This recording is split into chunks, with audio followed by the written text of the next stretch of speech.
Assalamualaikum warahmatullahi wabarakatuh. Perkenalkan, nama saya Nurul Hidayah dari kelas 3 MPK atau metode penelitian kuantitatif.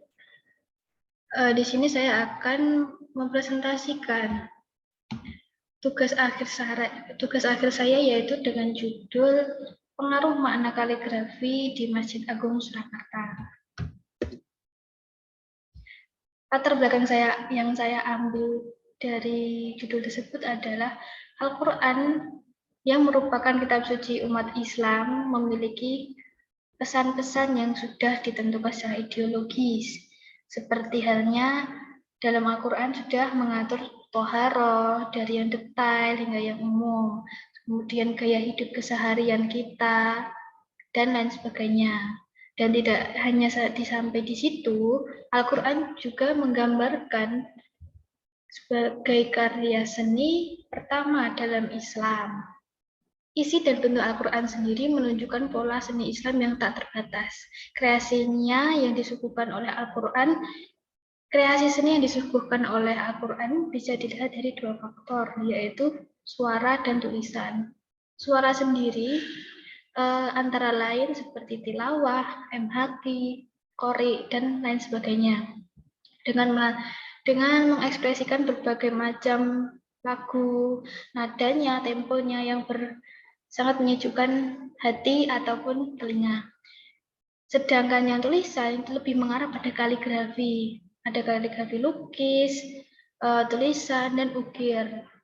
Kaligrafi sendiri merupakan bagian dari seni Islam yang mengekspresikan imajinasi seseorang berdasarkan kearifan dan aspek spiritual.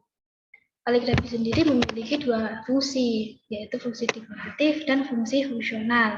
Fungsi dekoratif sendiri sebagai hiasan di masjid, rumah, bahkan ada yang diletakkan pada warung. Sedangkan yang fungsional itu untuk memberikan informasi, menginformasikan tentang ayat-ayat yang dijadikan kaligrafi tersebut.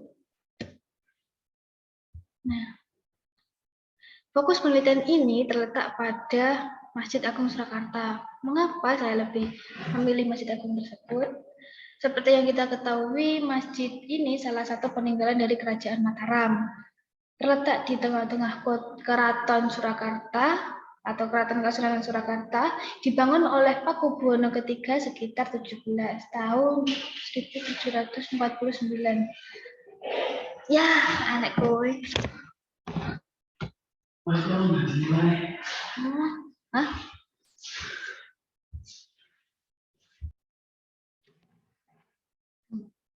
Fokus penelitian ini terletak pada Masjid Agung Surakarta. Seperti yang kita ketahui, masjid ini salah satu peninggalan dari Kerajaan Mataram. Terletak di tengah-tengah Keraton Kasunanan Surakarta, dibangun oleh Pakubuwono III sekitar tahun 1749, dan setiap pergantian raja atau Pakubuwono, masjid ini mengalami beberapa renovasi dan penambahan. Masjid Agung Surakarta juga menjadi pusat kebudayaan dan akulturasi keraton seperti sekaten, gerebek mulut, poso, besar, dan malam selikuran.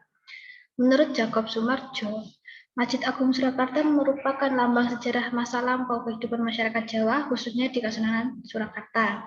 Perannya pun sangat penting dalam penyebaran ajaran agama Islam, di mana seorang raja dan masyarakat bersama membangun kesadaran religiusitasnya. Ajaran Islam dijadikan sebagai sumber keyakinan dan budaya Jawa sebagai falsafah kehidupan di masyarakat. Artinya, segala sesuatu yang kita jumpai di Masjid Agung Surakarta tidak hanya menampilkan visual semata, melainkan mempunyai makna spiritual di dalamnya. Salah satu bukti visual tersebut kaligrafi. Kaligrafi yang berada di Masjid Agung Surakarta memiliki beragam topik.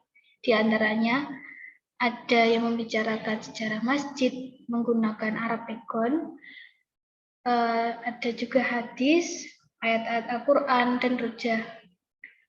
Fokus penelitian ini adalah pada kaligrafi ayat-ayat Al-Quran saja. Pemilihan ayat-ayat yang berada di masjid tersebut terbilang unik dan berbeda dengan masjid-masjid yang lain, serta banyak orang yang belum mengetahui fungsi dari kaligrafi tersebut.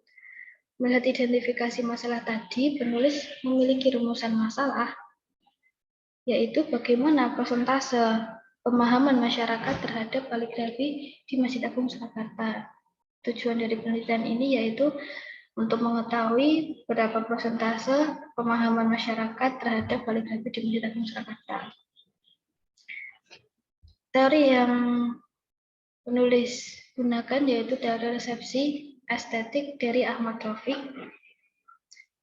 yang mana Ahmad Rafiq memposisikan Al-Quran menjadi subjek dan objek, di mana apabila subjek merupakan bentuk informasi atau dorongan terhadap banyak orang untuk mengekspresikan Al-Quran dalam bentuk perilaku. Sedangkan objek merupakan bentuk dari performa Al-Quran, salah satunya adalah kaligrafi Al-Quran Masjid Agung Surakarta. Sedangkan resepsi menurut bahasa Inggris atau reception berarti menerima atau persepsi. Definisi resepsi sendiri tidak memiliki definisi yang paten. Jadi definisi resepsi bisa disesuaikan dengan kondisi ataupun konteksnya, konteks kalimatnya. Resepsi juga dapat digunakan dalam mengkaji teks Al-Quran, yakni sebagai teks yang diresapi dan diterima oleh masyarakat, serta reaksi masyarakat terhadap Al-Quran. Sedangkan estetik, yaitu sesuatu yang indah, dapat terlihat oleh panca indera dan memiliki makna. Dengan demikian, resepsi estetis adalah penerimaan seseorang terhadap keindahan dan makna dari Al-Quran yang dibaca dan ditulis. Pada teori ini, penulis akan mengkaji pola membaca terhadap kaligrafi Al-Quran. Pada penelitian lapangan atau field research, jadi data yang dikumpulkan yakni observasi dengan mengunjungi lokasi tersebut. Kemudian ada beberapa dokumentasi serta wawancara kepada takmir masjid, staf dari Masjid Agung sendiri, serta beberapa jemaah Masjid Agung. Dengan acuan sumber data primer, yaitu kaligrafi ayat-ayat Al-Quran, dan sumber sekundernya, yaitu observasi, wawancara, dan dokumentasi tersebut.